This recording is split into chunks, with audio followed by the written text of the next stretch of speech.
પથી વિચરતામ કો વિધિ કો નિષેધ એવા મહાપુરુષના આગમન સુધી પહોંચાડશે.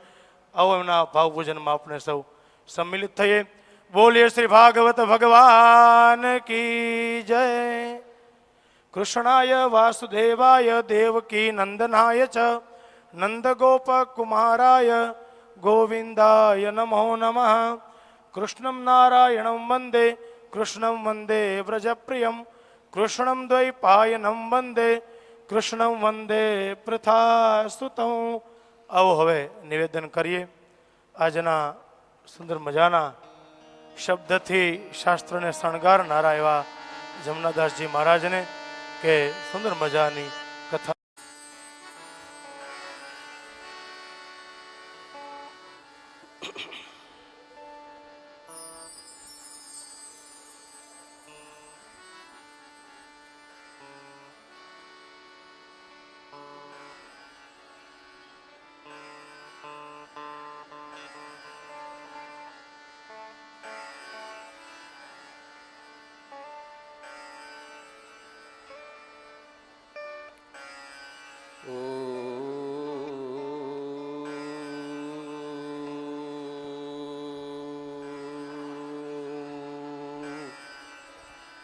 નમો ભગવતે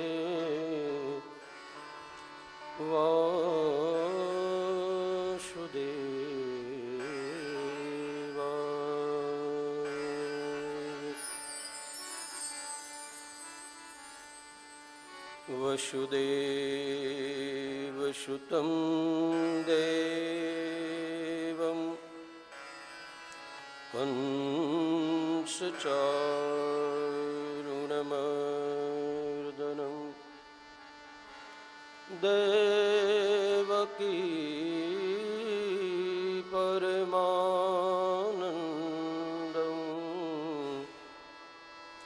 કૃષ્ણં વંદે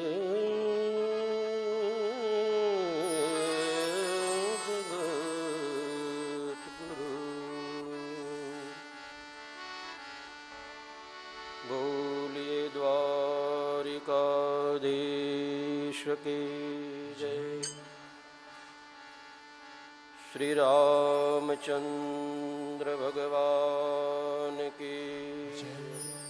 સદગુરુ ભગવાન કી જય. હનુમાનજી મહારાજ કી જય. ઓમ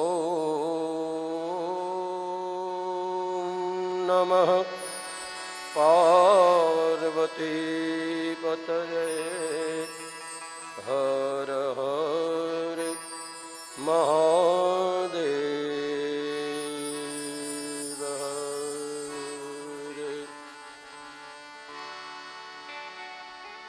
ગોવિંદ જય જય ગોપાલ જય જય ગોવિંદ જય જય ગોપાલ જય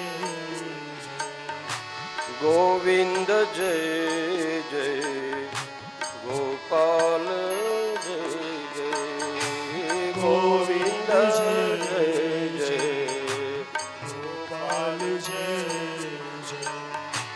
રાધા રમણ હરે ગોવિંદ જય જય રાધા રમણ હરે ગોવિંદ જય જય રાધા રમણ હરે ગોવિંદ જય જય રાધા રમણ હરે ગોવિંદ જય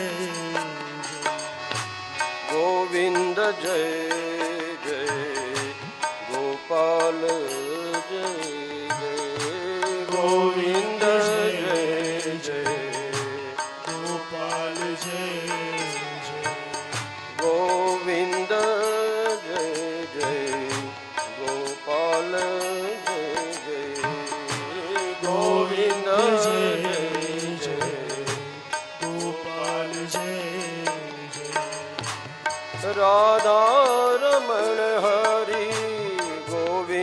જય જય રાધારમણ હરી ગોવિંદ જય જય રાધારમણ હરિ ગોવિંદ જય જય રાધારમણ હરી ગોવિંદ જય ગોવિંદ જય જય ગોપાલ જય જય ગોવિંદ જય જય ગોપાલ જય ગોપાલ જય જય ગોપાલ જય ગોપાલ જય જય જય બોલીએ ભાગવત ભગવાન કી સુખદેવજી મહારાજ કી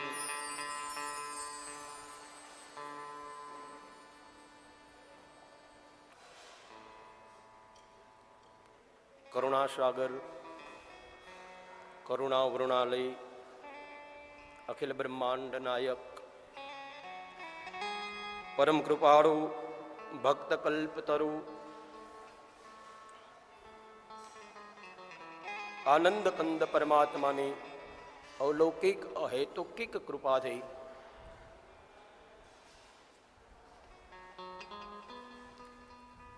ખોખરા ધામ હરિહર ધામમાં ખોખરા હનુમાનજીના શ્રી ચરણોમાં प्रणाम हम करते हुए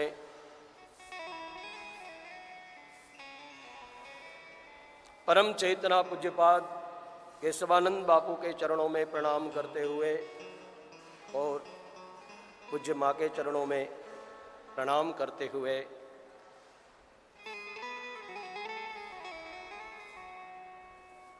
यहाँ उपस्थित બધા જે પૂજ્ય ચરણો છે એના ચરણારવિંદમાં પ્રણામ કરતે હુએ ધર્મ પ્રેમી બંધુઓ શ્રદ્ધામય માતાઓ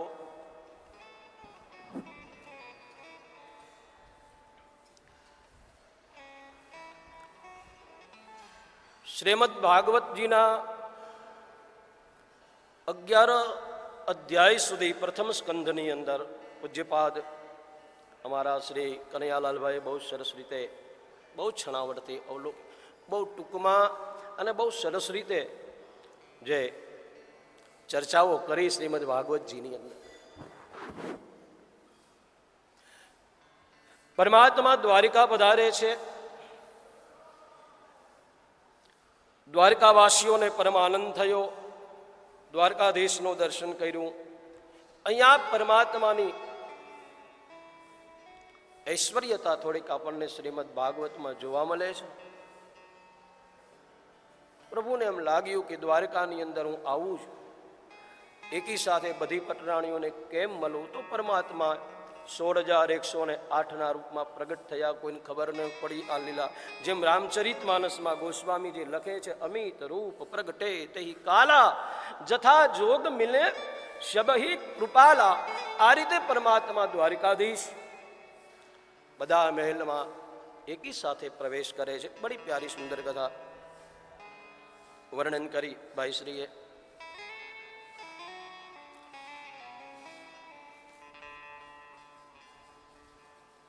બારમા અધ્યાયથી પરીક્ષિત ચરિત્ર એ ચાલુ થાય છે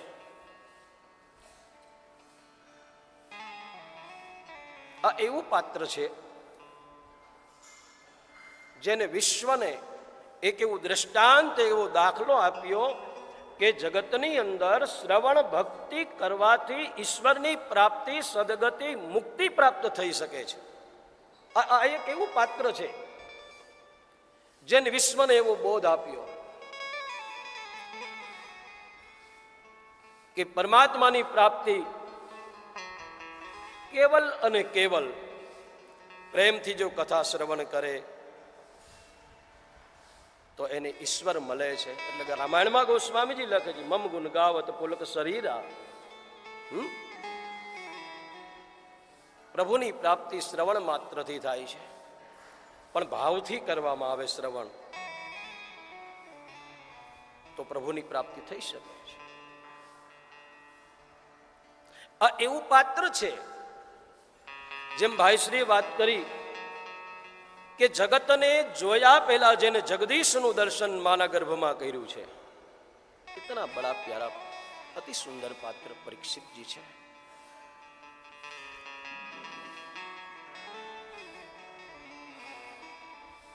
આ એ પાત્ર છે ઉત્તરા અને અભિમાન્યુનો સુપુત્ર છે. હા, આ એવું પાત્ર છે. આ એ પાત્ર છે જગત જેનાથી ચાલે છે, જગતને ચલાવનારો પરમાત્મા જેના દાદાનો રથ ચલાવે છે સાહેબ. હા, આ એ પાત્ર છે. આ અર્જુનનો પૌત્ર છે.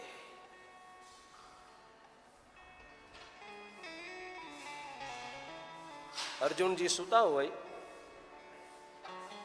અને ભગવાન કૃષ્ણજી અર્જુનના ઘોડાઓની સેવા કરતા હોય છે.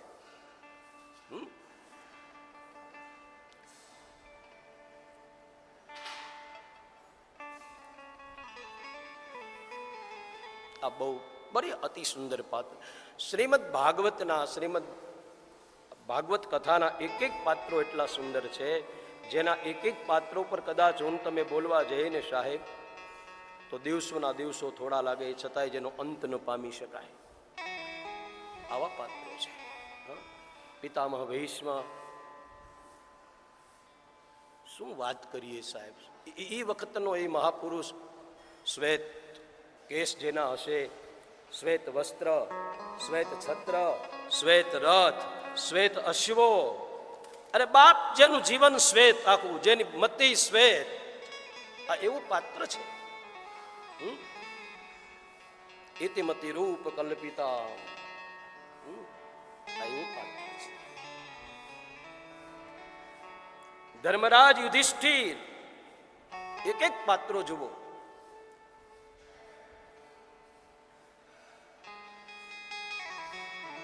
તો પરીક્ષિત અતિ પવિત્ર પાત્ર છે, જેનો જન્મ, ભાઈએ કહ્યું ને, જન્મ પણ પવિત્ર છે, મંગલ છે, જીવન મંગલ છે, અને જેનું મૃત્યુ પણ મંગલ છે.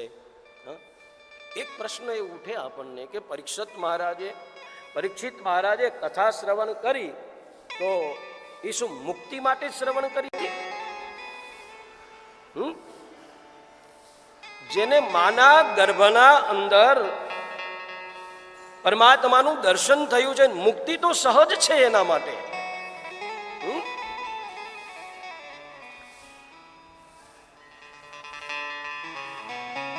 એમ કેવું હોય તો કહી શકાય કે કદાચ મુક્તિ મહારાજ પરીક્ષિતજીના દરવાજાને સ્પર્શ કરી નીકળે તો મુક્તિને પણ પાવન કરી દે. આ પાત્ર પરીક્ષિતજી મહારાજ છે. શું ભારત વર્ષને આવા મહાન પાત્રની પ્રાપ્તિ થઈ છે?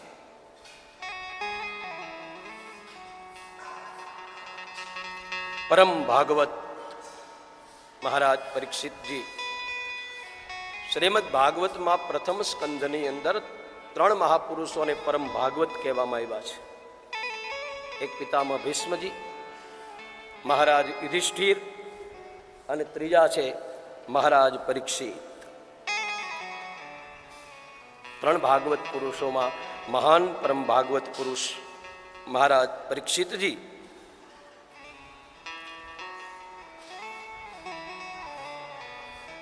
તો આવો એના દિવ્ય ચરિત્રમાં આપણે પ્રવેશ કરીએ છીએ. પરમાત્મા દ્વારિકા પધાર્યા. અર્જુનજી સાથે ગયા છે, ભગવાન કૃષ્ણજીની સાથે ત્યાં રોકાયા છે અર્જુનજી શ્રીધામ દ્વારિકામાં. થોડા સમય પછી માં ઉત્તરાના ઉદરથી જેમ કાષ્ટમાંથી અગ્નિ પ્રગટે એમ માં ઉત્તરાના ઉદરથી દિવ્ય બાળકનો જન્મ થયો. પાંડવો બહુ રાજી થયા. અમારે ત્યાં અમારા વંશને આગળ વધારનારો બાળકનો જન્મ થયો છે. બહુ આનંદ થયો. બ્રાહ્મણોને બોલાવ્યા છે, પૂજ્યવરોને બોલાવ્યા છે અને જાત કર્મ સંસ્કારો કયા છે. આપણે ત્યાં બાળકનો જન્મ થતો ને સાહેબ, ત્યારે પેલા જાત કર્મ સંસ્કારો થતા. ગોસ્વામીજી રામચરિતમાનસમાં લખે, નંદી મુખ શ્રાદ્ધ કરી જાત કર્મ સબ કિન. જાત કર્મો થતા પેલા, અને અનેક પ્રકારના દાનો આપવામાં આવતા એ વખતે. બાપજીના ચરણારવિંદમાં વંદન કરી મહારાજને પૂછા, યુધિષ્ઠિરજીને, ભગવાન, હા એ ભૂદેવો, મારા બાળકનું ભવિષ્ય કથન કુછ મુझे સુનાયો.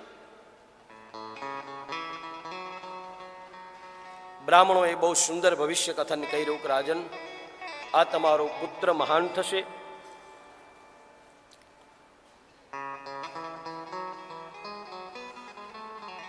મહાન ધર્મ નીતિજ્ઞ થશે, આ તમારો પુત્ર શરણાગત વત્સલ થશે, આ તમારો પુત્ર મહાન ઉદાર થશે, શસ્ત્ર અર્જુન જેવો બાણાવડી થશે, અનેક રાજસુ યજ્ઞો કરશે, અનેક અશ્વમેઘ યજ્ઞો કરશે.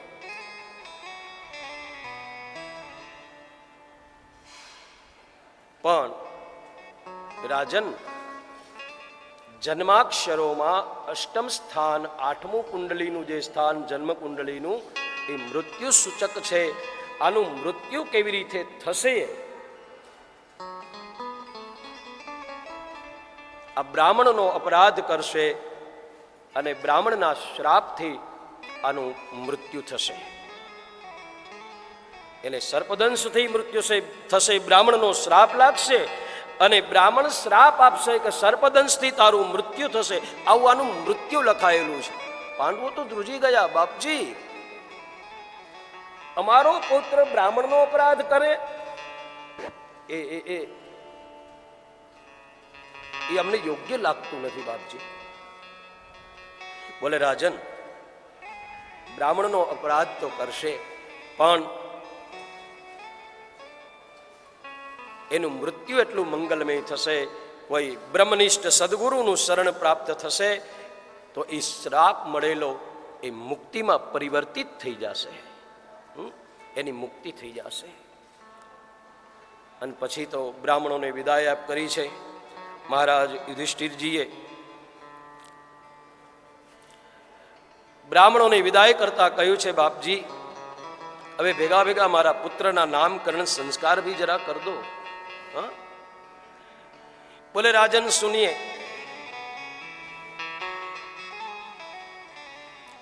માના ગર્ભમાં જેને પરમાત્માનું દર્શન કર્યું છે, ચતુર્ભુજ દર્શન કર્યું છે, વિષ્ણુનું દર્શન કર્યું છે, અને જેને માના ઉદરમાં રક્ષા કરી છે જે પરમાત્માએ, જે ચતુર્ભુજ સ્વરૂપે, એટલે અમે આનું એક નામ વિષ્ણુ રાત રાખીએ છીએ. અને આ બાળકનો જન્મ થયો ત્યારે આ બાળક જેની સામે દ્રષ્ટિ કરે ના તો સબકો એક દ્રષ્ટિ से देख रहा था. આ બધાને એક દ્રષ્ટિથી આમ જોયા કરે. એને એમ લાગતું કે માના ઉદરમાં જે મને પરમાત્માનું દર્શન થયું છે એ આ એકેમાં તો નથી, આમાં એ કોઈ તો છે નહીં ને. એટલે સભી કે ભીતર પરમાત્મા કો ખોજને વાલા એ બાળક, એનું આ બીજું નામ અમે પરીક્ષિત રાખીએ છીએ. અને આ પરીક્ષિત નામ બહુ પ્રસિદ્ધ થયું, બહુ પ્રસિદ્ધ થયું. બ્રાહ્મણોને વિદાય આપી, દાન આપ્યા છે. એક સવાલ ઉઠે અહીંયા મને ને તમને કે ભાઈ બાળકનો જન્મ થાય ત્યારે સૂતક લાગે, તો સૂતકની અંદર દાન દઈ શકાય? સૂતકમાં દાન દઈ શકાય? કારણ કે રામ જન્મ વખતે મહારાજ અવધપતિએ દાન આપ્યા છે. પણ આપણા શાસ્ત્રકારો એમ કહે છે કે બાળકનો જન્મ થાય અને જ્યાં સુધી નાળ છેદન કરવામાં ન આવે ત્યાં સુધી સૂતક લાગતું નથી. આ મુહૂર્તને શાસ્ત્રકારોએ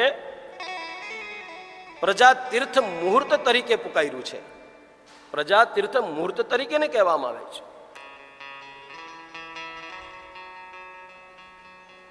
નાળ છેદન થયા પછી સૂતક લાગે છે. આપણા મહાપુરુષો ત્યાં સુધી કહે છે કે જ્યારે બાળકનો જન્મ થાય ત્યારે સૂતિકા ગૃહની અંદર આપણા પિતૃઓ પધારે છે આશીર્વાદ દેવા માટે, અને નાળ છેદનનો વિધિ શરૂ કરો એટલે પિતૃઓ તરત વિદાય થઈ જાય છે. તો આ સમયે સ્મૃતિ એમ કહે છે કે આ સમયે આપેલું દાન, આ દાન એ બહુ મહાન છે, અક્ષય છે, એનો ક્યારેક ક્ષય થતો નથી. પુત્રો જાતે વ્યતિપાતે, સ્મૃતિ કહે છે પુત્રો જાતે વ્યતિપાતે દત્તમ ભવતે ચાક્ષયમ, દત્તમ ભવતી ચાક્ષયમ. પુત્ર જન્મ વખતે વ્યતિપાતના સમયમાં વ્યતિપાત યોગમાં કરેલું દાન અક્ષય થઈ જાય છે. આમ મહારાજ પરીક્ષિતજી મહારાજના જન્મની કથા જેમ શુક્લ પક્ષમાં ચંદ્રમાં વૃદ્ધિ પામે એમ પરીક્ષિત મહારાજ દિવસે દિવસે મોટા થવા લાગ્યા છે. 12મા અધ્યાયની અંદર આ પરીક્ષિત મહારાજના જન્મની કથાનું વર્ણન કરી 13 અધ્યાય 13મા અધ્યાયની અંદર વિદુરજીના ઉપદેશથી ધૃતરાષ્ટ્ર અને મા ગાંધારી વનના અંદર જઈ તપ કરી અને પરમાત્માની પ્રાપ્તિ કરે છે એની કથા કહેવામાં આવી છે. યાત્રામાં ગયેલા વિદુરજી જ્યારે પાછા ફરે છે, હસ્તિનાપુરમાં આવ્યા છે, આવીને એને જોયું તો ધૃતરાષ્ટ્ર અને મા ગાંધારી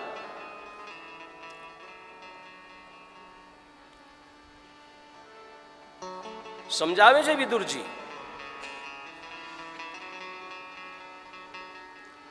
વિદુરજી કહે છે કે હે મોટા ભાઈ, હજી તમને તૃષ્ણા છૂટતી નથી? તમે આટલું આટલું દુઃખ જોયું, આટલું આટલું બધું જોયા છતાં પણ તમને મોહ છૂટતો નથી? અને પરિણામે વિદુરજીનો શત ઉપદેશ. એક દિવસના રાત્રે મહારાજ મહાત્મા વિદુરજી, મહારાજ ધૃતરાષ્ટ્રજી और माँ गांधारी जी जंगल में निकले छे. सवार पड़ी महाराज युधिष्ठिर जी ने एम थयुं कि मारा वडीलो क्या गया हशे. वंदन करवा माटे आवेला युधिष्ठिरजीए संजय ने पूछ्યું तो संजयजी कहे छे मने पण खबर नथी राजन. नारदजीનું આગમન થાય છે અને દેવર્ષિ નારદે બધી વાત કરી. સમાધાન થયું મહારાજ યુધિષ્ઠિરજીના મનનું.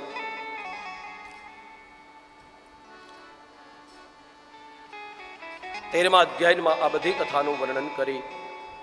ત્યાર પછીની કથા છે, એક દિવસ મહારાજ ધર્મ ભીમસેનની સાથે ઝરૂખામાં બેઠેલા છે.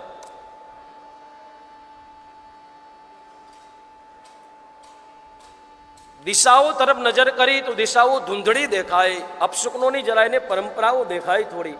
તો એને ભીમસેનને પૂછ્યું કે ભાઈ ભીમસેન, અર્જુન ગયો દ્વારિકા ભગવાન કૃષ્ણજીની સાથે, હજુ પાછો ન આવ્યો. એને આજ ઘણા સમય વ્યતીત થઈ ગયો છે. આમ ચર્ચા કરે છે. ત્યાં અર્જુનજીનું આગમન થાય છે.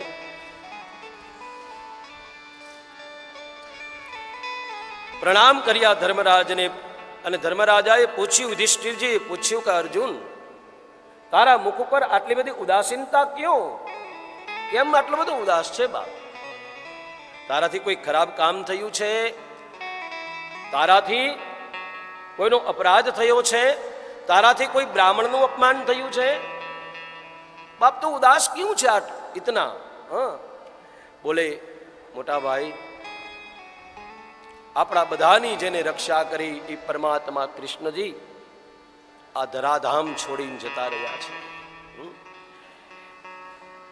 અને ભગવાન કૃષ્ણજીનું સ્વધામ ગમનની વાત સાંભળતા ધર્મરાજ, પાંડવો, બધા ભાઈઓ સહિત આખા પરિવારને બહુ આઘાત લાગ્યો. કુંતાજીએ સાંભળ્યું કે ભગવાન કૃષ્ણજી આ ધરાધામ છોડીને ગયા છે. એક જ ક્ષણમાં માં કુંતાજીએ શરીરને ત્યાગી દીધું. એક જ ક્ષણમાં.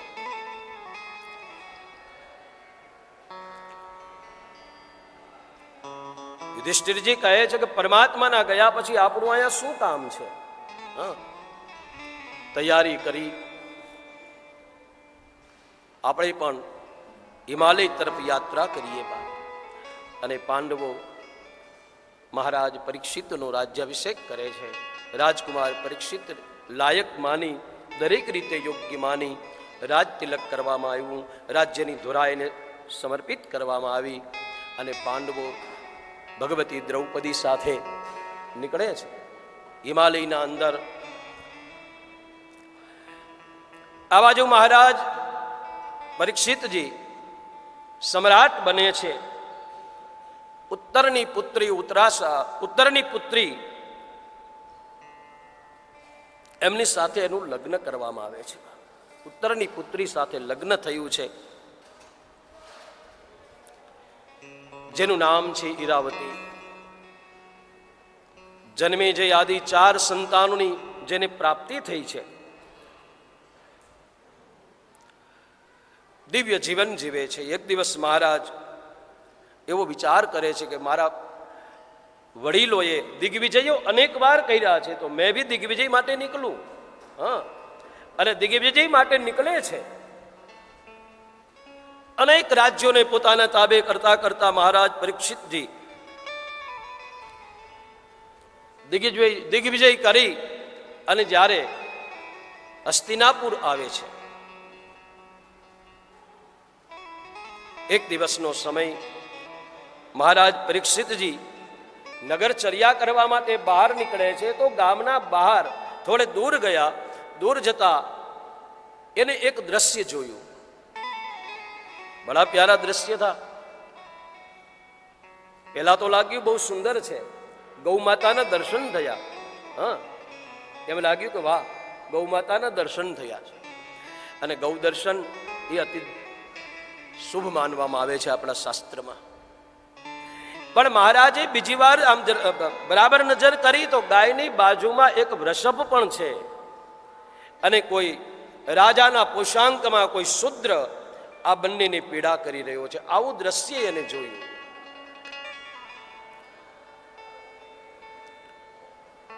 ત્યારે પરીક્ષિત મહારાજને થયું, ઓહ, મારા રાજ્યની અંદર ગાય અને બળદની પીડા આપનાર કોણ છે આ શુદ્ર? આ દ્રશ્યને જોતા દિલ ધ્રુજ્યું. અને પોતે એકદમ ગાય માતાના નજીક આવી પ્રણામ કરી અને કહે છે કે હે માં, તમે દુઃખી છો, એનું કારણ શું છે? શું કારણે તમે દુઃખી છો? ગૌ માતાએ તો જવાબ ન આપ્યો, પણ વૃષભને વાચા ફૂટી. વૃષભે કહ્યું, રાજન,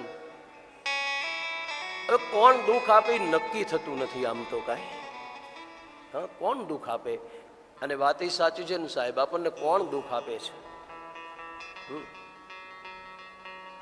દુઃખ આવવાના 3 જ કારણો આપણા શાસ્ત્રકારોએ 3 કારણો બતાવ્યા છે.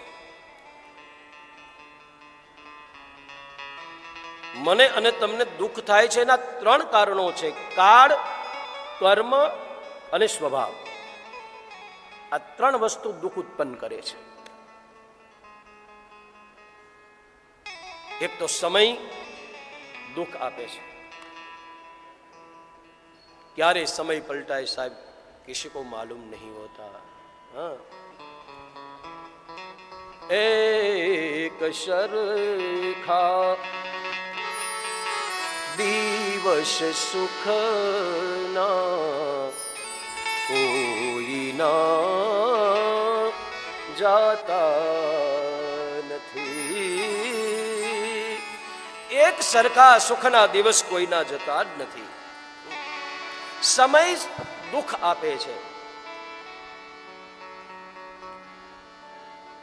ક્યારેક સારો સમય હોય, ક્યારેક ખરાબ સમય હોય.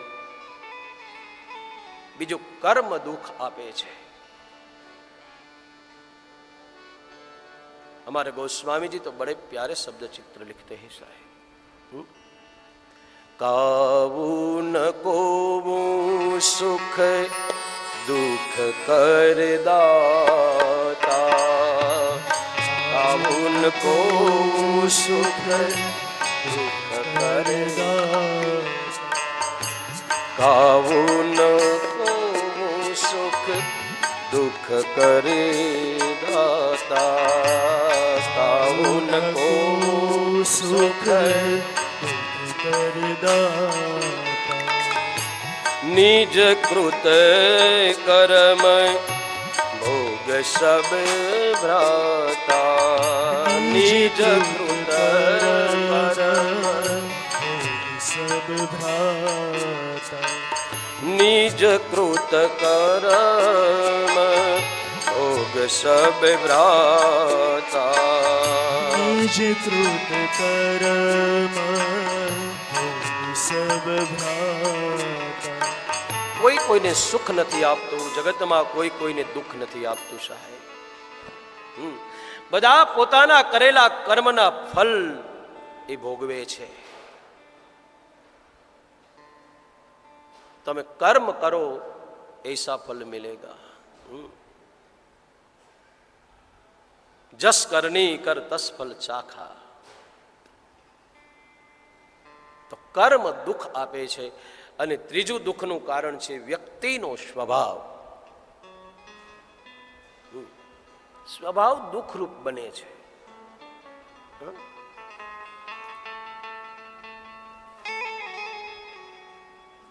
વૃષભ મહારાજ કહે છે કે મને ખબર નથી રાજન મને કોણ દુઃખ આપે છે, મુझे मालूम नहीं.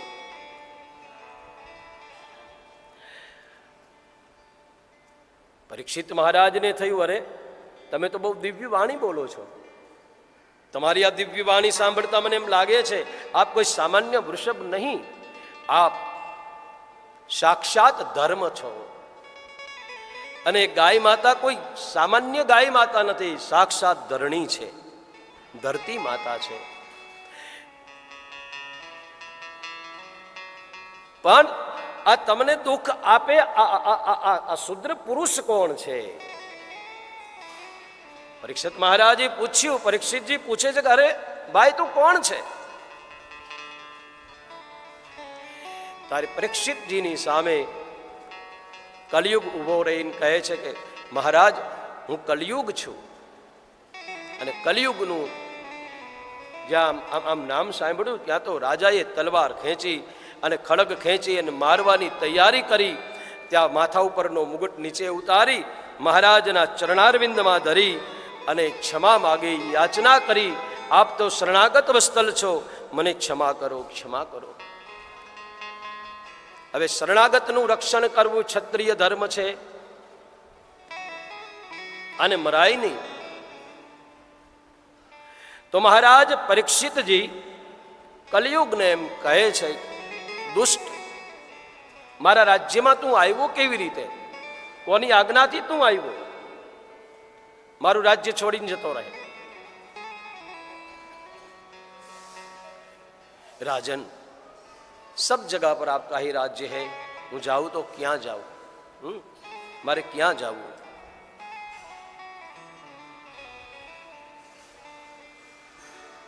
પણ તું મારા રાજ્યમાંથી જતો રહે.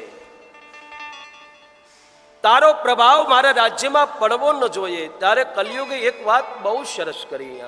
કલયુગ કહે છે કે રાજન હું લોકો મને ખરાબ માને છે અને ખરાબ પણ હું છું, માની લો તમે. તમે માનો છો ખરાબ છું, પણ મારામાં એક ગુણ બહુ મહાન છે. ઓ કયો ગુણ? મારામાં એક ગુણ એ મહાન છે, મારા સમયમાં કોઈ મન વચન કર્મથી હરિનું શરણ સ્વીકારીને કેવલ ભજન કરે તો એને પરમાત્માની પ્રાપ્તિ જલ્દી થઈ જાય છે. હા,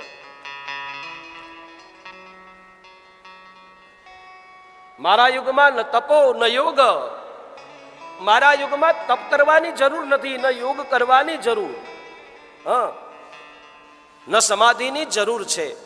કેવલ કેવલ કલો કેશવ કીર્તન.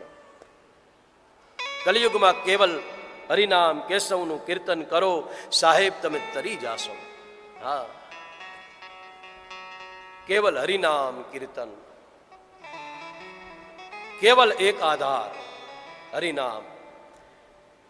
કલયુગ કેવલ નામ આધારા, કલયુગ કેવલ નામ આધારા. કલયુગમાં કેવલ કેવલ અને કેવલ નામનો જ આધાર છે. હરિનામ જપો.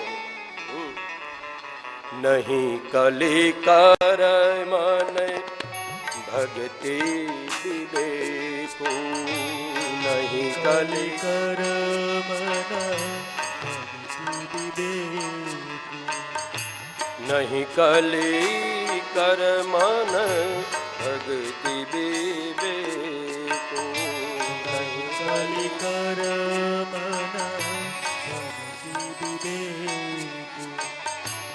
રામ નામ અવલંબન एको, રામ નામ અવલંબન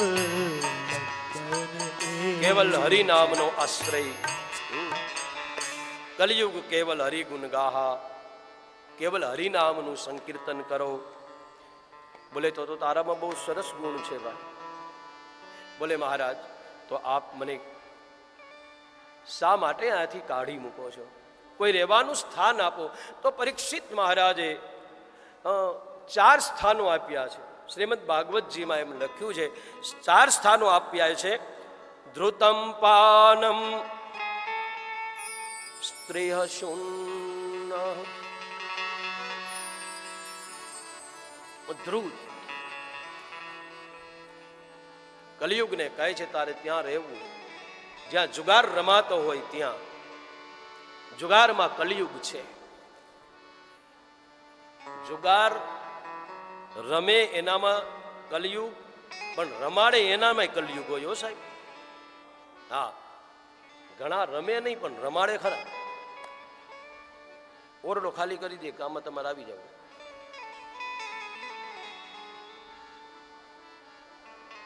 જ્યાં જુહા ખેલાતા હોય ત્યાં કલિયુગ છે. પાનમ મદિરા પાન થતું હોય ત્યાં કલિયુગનો નિવાસ છે. ત્યાં તારે રહેવું. વૈશ્યાલયોમાં તારે રહેવું, પર સ્ત્રી ગમન. અને જ્યાં હિંસા થતી હોય ત્યાં કલિયુગનો નિવાસ. આ 4 સ્થાન બતાવ્યા. કલિયુગે ચરણમાં પડી અને વિનંતી કરી કે રાજન, આ 4 સ્થાન છે ને, મારો પરિવાર બહુ મોટો છે, જરા મને થોડોક જરાક વ્યવસ્થિત સ્થાન આપો તો સારું એમ. પુનશ્ચ યાચમાનાયો, પુનશ્ચ યાચના કરી કે આપ મને કોઈ, મારામાં એક ગુણ છે, એકાદું સારું સ્થાન તો દીજીએ. હા, એકાદું સારું સ્થાન તો મને આપો. તો મહારાજ પરીક્ષિતજીને એક બડા સ્થાન દિયા કે તારે સ્વર્ણમાં રહેવું, જાત રૂપમ, તારે સોનામાં રહેવું. અહીંયા સોનાનો અર્થ થાય છે અનિતિથી આવેલું ધન. અનિતિથી આવેલા ધનની અંદર કલિયુગ છે.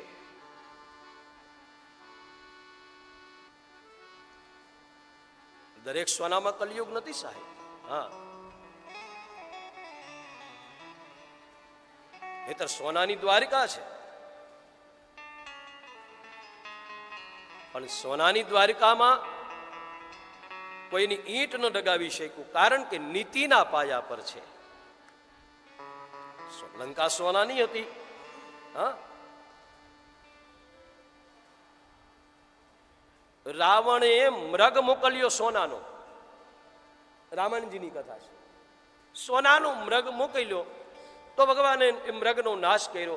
તો પરમાત્માને એમ થયું કે રાવણે મૃગ સોનાનો મોકલ્યો એટલે મેં ભી મૃગ ભેજું સોને કા. હા, એટલે હનુમંત મહારાજને મોકલ્યા, કારણ કે હનુમાનજીને મૃગ, કારણ કે વાનરને મૃગ કહેવામાં આવે છે. શાખા મૃગ કી બડી મનુષાઈ, શાખા તે શાખા પર જાય. તો હનુમાનજી મહારાજને મોકલ્યા. હનુમાનજી સુવર્ણ શૈલાંબ દેહ છે. તો નીતિથી આવેલા ધનમાં કલિયુગ નથી, અનીતિથી આવેલા ધનમાં કલિયુગ રહે છે. મહારાજ ગૌ માતાને વંદન કરી અને પોતાના ઘરે પધાર્યા છે. એક દિવસ મહારાજ પરીક્ષિતજીને મૃગિયા રમવાની ઈચ્છા થઈ. હવે તમે કલ્પના કરો કે આવો ધર્મશીલ રાજા, જેનું ધર્મમય જીવન, એને જીવ હિંસા કરવાની પ્રેરણા કેમ થઈ? એ એક સમજવાનો વિષય છે. કેમ આને મૃગને મારવાની ઈચ્છા થઈ? એના બે કારણો બતાવવામાં આવ્યા છે મહાપુરુષો દ્વારા. એમ કહેવામાં આવ્યું, એક, મહારાજ પરીક્ષિતને કલયુગ જ્યારે પ્રણામ કરે છે ત્યારે ચરણમાં મુગટ રાખી અને પરીક્ષિત મહારાજના ચરણને કલયુગે સ્પર્શ કર્યો છે. અને કલયુગના સ્પર્શ થતા કલયુગમાં રહેલા દુર્ગુણ મહારાજમાં પ્રવેશી ચૂક્યા છે. કલયુગે વિચાર કર્યો પરીક્ષિત મહારાજને જોયા પછી કે મારે આ રાજાની અંદર પ્રવેશ કરવો તો કઈ રીતે કરવું? કારણ કે રાજા બગડે તો પ્રજા બગડે. આના અંદર મારે પ્રવેશ કેવી રીતે કરવો? એટલે ચરણને સ્પર્શ કરી. અને આપણે ત્યાં મહાપુરુષો એમ કહે છે કે ભાઈ કોઈને પગે તમે અડવા દો એટલે વ્યક્તિના અંદર રહેલા જે વિદ્યુત કરંટ છે એ તમારામાં સ્પર્શ કરે છે, એટલે એમાં વિચારોની આપલે થઈ જાય છે. એટલે વ્યક્તિના દુર્ગુણ એ તમારામાં પ્રવેશ કરે છે. એટલે તો મહાપુરુષો ખાસ કરીને પૂજ્યપાદ ડોંગરે બાપા કોઈને પગને અડવા ન દેતા સાહેબ. હા, મહાપુરુષો પગને ન અડવા દે. એનું કદાચ આવું એક કારણ. બીજું કારણ, એક વખત મહારાજ જૂનો પોતાનો ભંડાર જે હતો એને ખોલે છે. એના અંદર એક સોનાનું એને મુગુટ જોયો અને મુગુટ જોતા મહારાજને એમ થયું કે આટલો સુંદર મુકુટ, એટલે લઈ અને પોતાના મસ્તક ઉપર મૂક્યો. આ મુકુટ કોનો છે? જરાસંઘનો છે. ભીમસેને જરાસંઘના વધ કર્યા પછી લઈ આવેલા મુકુટ. હવે જરાસંઘે ભેગું કરેલું બધું અનીતિનું જ હતું, અને જ્યાં અનીતિ હોય ત્યાં કલયુગ હોય, એટલે સુવર્ણમાં કલયુગે પ્રવેશ કર્યો. મહારાજે મુકુટને મસ્તક ઉપર મૂક્યો અને સુવર્ણના માધ્યમથી મહારાજની બુદ્ધિમાં કલી પુરુષે પ્રવેશ કર્યો અને પરિણામે મહારાજને મૃગિયા રમવાની ઈચ્છા થઈ. એક સ્પર્શ કરવાથી, આપણે ત્યાં નલખ્યાનમાં એવી કથા મળે છે કે નલરાજા અતિ પવિત્ર છે, અતિ પાવન છે, અતિ પવિત્ર છે. અતિ પાવન. કલિયુગને એમ થયું કે આમાં મારે પ્રવેશ કઈ રીતે કરવો? એમ તો કલી પુરુષે રાહ જોવે છે. એમાં એક દિવસ રાજા નલ રાત્રિના સમયે લઘુશંકા કરવા ઉઠે છે અને જ્યારે પોતાના શરીરને હાથ પગને ધોવે છે, મોઢું ધોવે છે, પણ એમાં એક દિવસ એવું બન્યું કે અતિ ઠંડીના કારણે મહારાજ નલે જ્યારે પગ ધોયા એમાં પેનીનો ભાગ થોડો બાકી રહી ગયો. એમાંથી કલી પુરુષે પ્રવેશ કર્યો છે. અને આમ તો કલયુગ પગથી જ પ્રવેશે ભાઈ બધાને.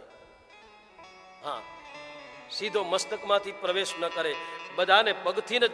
માનો કે બધાને 4 સ્થાન બતાવ્યા આપણે ત્યાં હમણાં. એમાં મદિરાપાન મનમાં વિચાર આવે મદિરા પાનના, પણ મદિરા લઈ કોણ જાય? પગ લઈ જાય. જુગાર ધામ સુધી કોણ પહોંચાડે? પગ પહોંચાડે.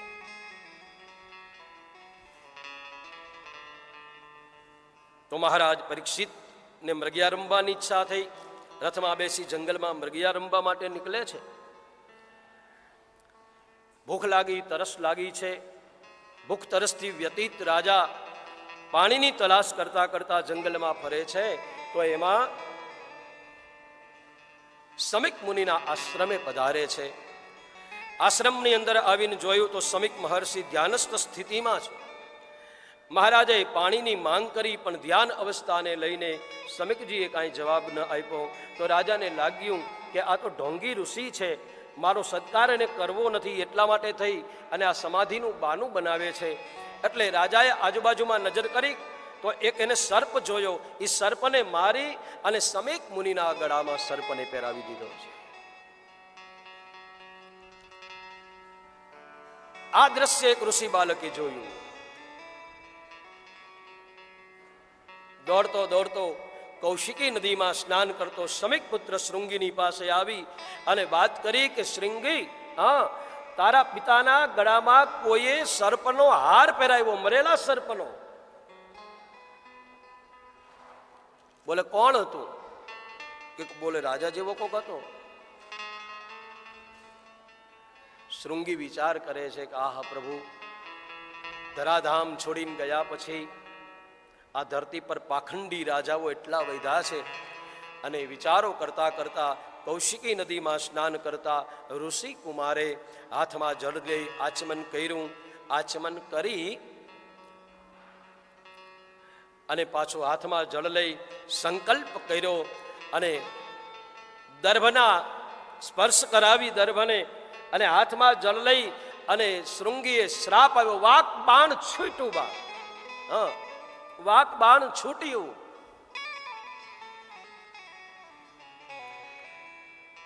કે જે નરાધમ રાજાએ મારા પિતાના ડોકમાં સર્પની માળા પહેરાવી,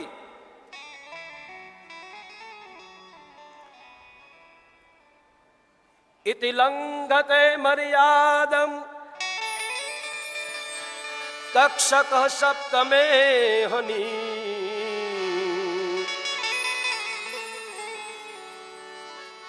એને આજથી 7મા દિવસે તક્ષક નાગના દંશથી એ મોતને પ્રાપ્ત થશે, એનું મૃત્યુ થશે. આવો શ્રાપ મળ્યો.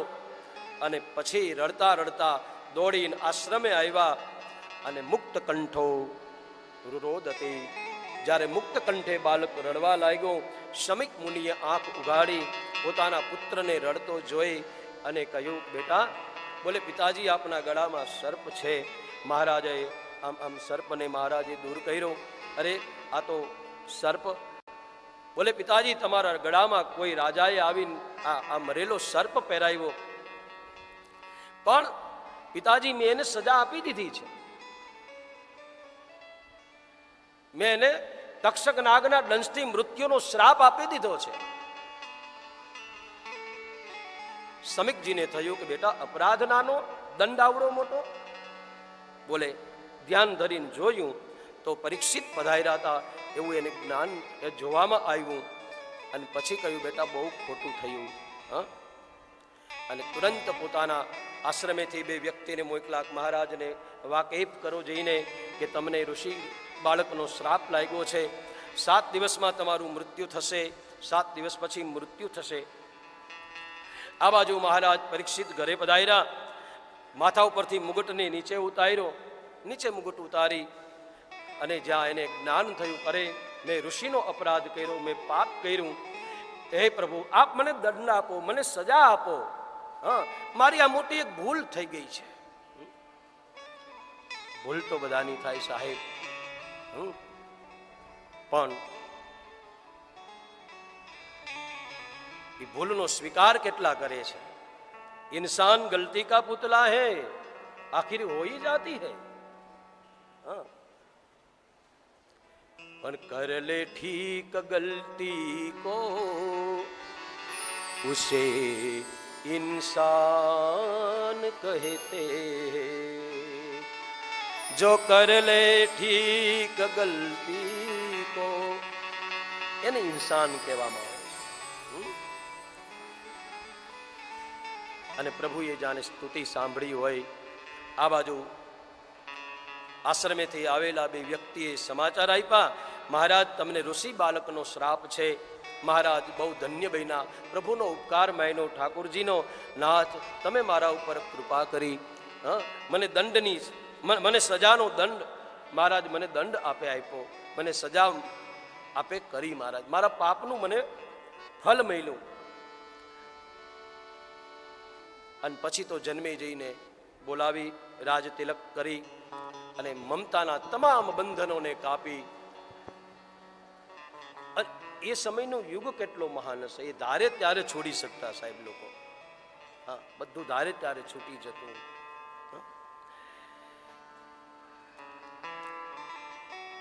ગંગાના કિનારે મહારાજ પરીક્ષિતજી પધારે છે.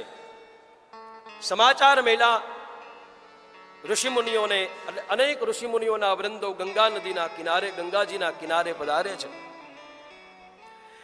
મહારાજ પરીક્ષિતજીએ સન્માન કર્યું, બધાનું સન્માન કરી અને પૂછ્યું કે બાપજી, જેનું મૃત્યુ નજીક હોય એને કરવું શું? હા, મુજે કહીએ. કોઈ જવાબ ન આપી શક્યું અને પ્રભુના શરણે ગયા. પ્રભુ હવે તું મને બચાવ. અને એ વખતે પરમાત્માએ જ્યારે જાણે પ્રેરણા કરી હોય એમ સુખદેવજી મહારાજનું આગમન થયું છે. તત્રાભવદ ભગવાન વ્યાસપુત્રો યદુચ્છયાદા મટમાનોનપેક્ષા. સુખદેવજી મહારાજ પધારે છે. ઋષિમુનિઓ ઊભા થયા છે. જય જયકાર થયો.